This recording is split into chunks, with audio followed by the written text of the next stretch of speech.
Palworld 1.0 has a lot of brand new legendary vendors for you to buy some of the most useful items in the entire game. I'm going over how to get them today. In my video that I just put out, I mentioned having legendary vendors in your base and getting legendary vendors. As you see right here, I have a wandering merchant coming to my base.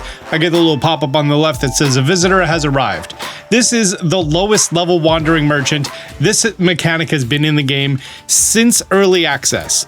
He sells the exact same things as regular wandering merchants at level 1. Letting you in on the creative process a little bit. This was a very simple video, and then I learned things, and then I refined methods that I haven't seen covered anywhere else. I'm going to be popping in a little bit to provide some context and transition between one thing and the next. This is just a basic wandering merchant, low level, you've seen them before. But there's a few legendary vendors that have some unique items that you want in your base. Take it away, Past Austin. How many legendary vendors are there? What do they sell and why should you buy from them? Using PalDB's data mine of every single vendor in the entire game, I was able to reverse engineer who they are, what their friendly names are, their categories, and their stock, and I present to you, I think you're gonna like this. Look at this graph. Nice, beautiful, easy to understand graph. So what the game does is every single random vendor that could show up at your base, there's of course, the basic green vendor and red vendor, but there are specialty vendors and there are different levels of them. Let's first start talking about the game hunter. So you have your common level, which is the butcher in training who sells chickpea poultry, egg, lamb ball, mutton, and rushore pork. And then you have the surf and turf master who also has milk, raw mud, raw kelpsie, the expert game hunter who then also has Caperty meat, Ecthodeer venison, Gale claw poultry, and Raindrix venison, but then the legendary game hunter has all of those things, and Broncherry meat, Gloopy tentacle, they are the only vendor in the game who sells Gloopy tentacle, Gillette bell, Gilroy bell, Mammarist meat, Mozzarella meat, Munchill meat, and Scutlass sashimi. The legendary vendor is obviously the best one out of all of them, but the tier 3 still has a variety of things that you may actually need. Hiding those columns and looking at the ammo supply vendor, you have the smuggler's lackey, then the mercenary supplier, the heavy arms merchant, and the legendary ammo merchant. I think this is one of the least useful ones just because you can craft every ammo in the game, and I'm pretty sure there's nothing special here. Except for maybe meteorite ammo. If you don't have meteorites showing up often for you, maybe that's a useful thing. Moving on, we have the grocer that only has 3 tiers. You have the village grocer with garbage items, the farm peddler with more garbage items, and the legendary grocer, who is the only person in the game who sells the cavern mushroom and the mysterious mushroom. The mysterious mushroom isn't special. You go to Sakurajima, you chop down some mushrooms, cool. But buying them in bulk and the cavern mushroom, just buying them outright, they are a fantastic person that you want in your PAL box. Getting on to drugs. You have the shady pharmacist, the authorized pharmacist, and the legendary pharmacist. They have, oh, that's wrong. That should read like that. I think this is one of the least useful ones. I mean, yeah, it's nice that you don't have to buy all of the items to craft all of the medical supplies. Maybe that's the advantage here. I honestly don't really use a lot of medical supplies, so I wouldn't know. Next, we get on to the gourmand. This is one to look out for. The bakery stand baker has garbage items. The local restaurateur has some okay items. The novice gourmand sells the seafood salad. Seafood salad is a dish that gives you extra experience. I made a whole video talking about how to get a whole bunch of experience to get your pals from level 1 through level 80 in less than a minute. Seafood salad was an instrumental part of that, and if you're not going to be chopping up gloopies left and right, then this is the person to buy the dish from. And last but not least, we have the materials merchant. This is who's going to be selling PAL mats. The foraging merchant has some very basic items that the regular wandering travelers have. Cool. The authorized material merchant has all of the elemental organs, so if you don't want to be running your pals at a base, you can just buy them here. The element merchant has some unique ones. The goo moss leaf, high quality PAL oil, which again Again, I think you should be having Demud in your farm for that.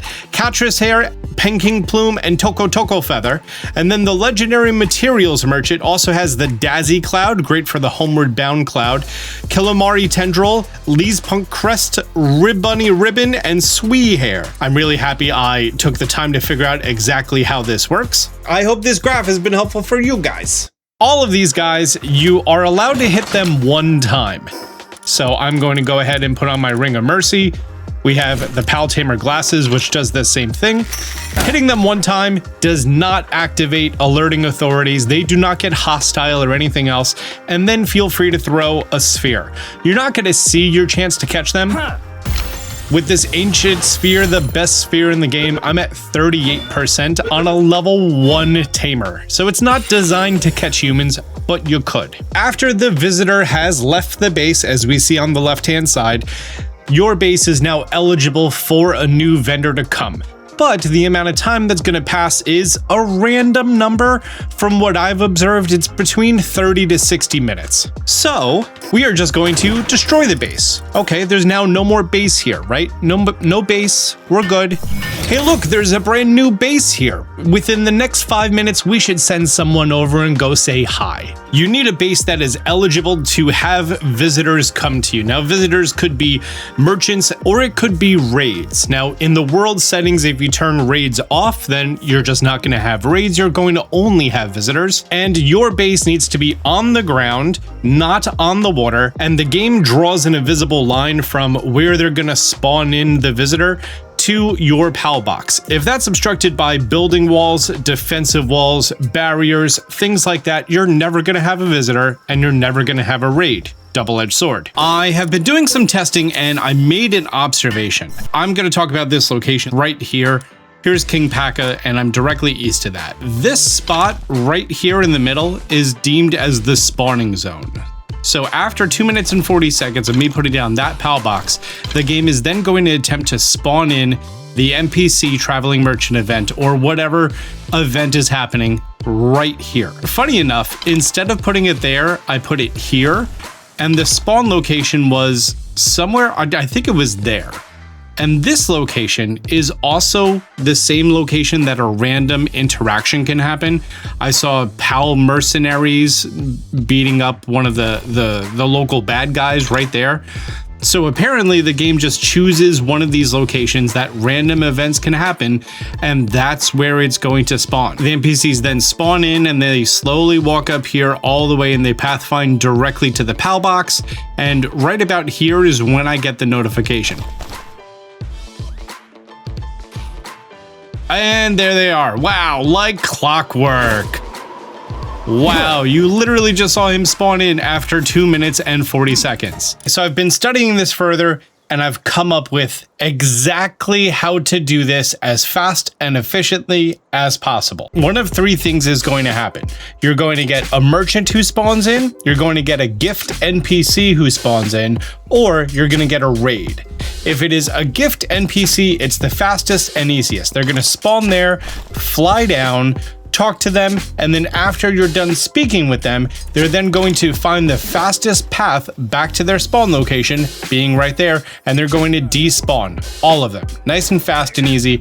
Love it. Now, if you cannot see the point of origin of their spawn and they run back on their own, there's a chance they get caught on things. And if they get caught on things and can't make it back to spawn, sometimes they'll run to your PAL box. That is worst case scenario, because then you have to clear out all of the NPCs, meaning catching or defeating them and their pals and the authorities if they're alerted. You have to clear all of them out. If you're playing offline, I'm pretty sure if you just reboot the game, it takes care of the problem. But if you're playing online, it can be much more cumbersome and a big headache and take 10 to 20 minutes. So having a clear line of sight to the point of origin of their spawn, intercepting them as soon as possible so they can despawn as soon as possible with the least amount of obstructions is best practice. If it's a wandering merchant, after you interact with them, they're then still going to pathfind toward your box. Okay, perfect timing. You have to clear the wandering merchant and all NPCs. So if it's just one of the low-level ones and you don't want him, just take out your bow, pop, gone. Destroy your PAL box, rebuild the PAL box, set a timer for 3 minutes. Within the 3 minutes at the spawn location, they're gonna show up. Great. Or you're gonna have a raid like this guy who so rudely interrupted me. If you want to do the raid, which I assume you don't, speak with him. Do not negotiate with him. Do not give him the money. If you do not want to do the raid, which I assume is what you want to do, go ahead, disassemble the PAL box first, then we clear the negotiator. After the negotiator and all NPCs are cleared, we rebuild the PAL box, and I'm going to set a timer for 5 minutes. But future Austin is just going to look back at the footage and know exactly how long it takes for someone to show up right there. Wow, it's even faster. It's 2 minutes. I mean, this is 1:59:08, so, you know, margin of error. Let's say 2 minutes exactly on the dot. That's pretty efficient. And a lot better than the original timers that I was doing at the beginning of this testing, which was 5 minutes. So now I'm going to be like more than twice as efficient by just staring there and that timer on my phone going off at 2 minutes, and I know to look right there. There you go. Well, anyways, he's the low-level one. I already have him. You have to clear the NPCs from your map and then break down the PAL box and build it again. I just finished recording, and we got the legendary materials merchant. And this is one that I definitely wanted. So once again, PAL Tamer's glasses, same thing as the Ring of Mercy. We are going to be peaceful. Remember, we get one shot for free. That's why I like the mechanical bow. I'm just gonna fly up so they don't see me do a crime. They may have seen me do a crime. He broke out.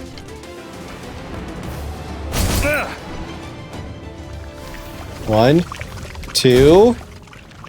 We got him. And there we go. Legendary materials merchant. And I have the legendary gourmand, the legendary grocer. Still only the expert hunter, not the legendary hunter, but we're almost there. I got 3 out of the 6, and I'm going to call that a half. At one point, I did go to the Hill of Beginnings, and I tested this in my single-player world, but I wanted to include this clip to show you the exact catch that I just did, but cleaner, that didn't alert the authorities, so you can learn from my mistakes. Need to make sure that I have the Ring of Mercy on, one shot, and I didn't commit a crime. Yeah. What's my best sphere? I have 92 ancient spheres. I've not been doing enough expeditions. Okay, maybe we could just boop. Yep, and we flew up so no one saw me. If no one saw me, it wasn't a crime. Okay. Boop. Oh, I didn't get all the sphere tracking in this one.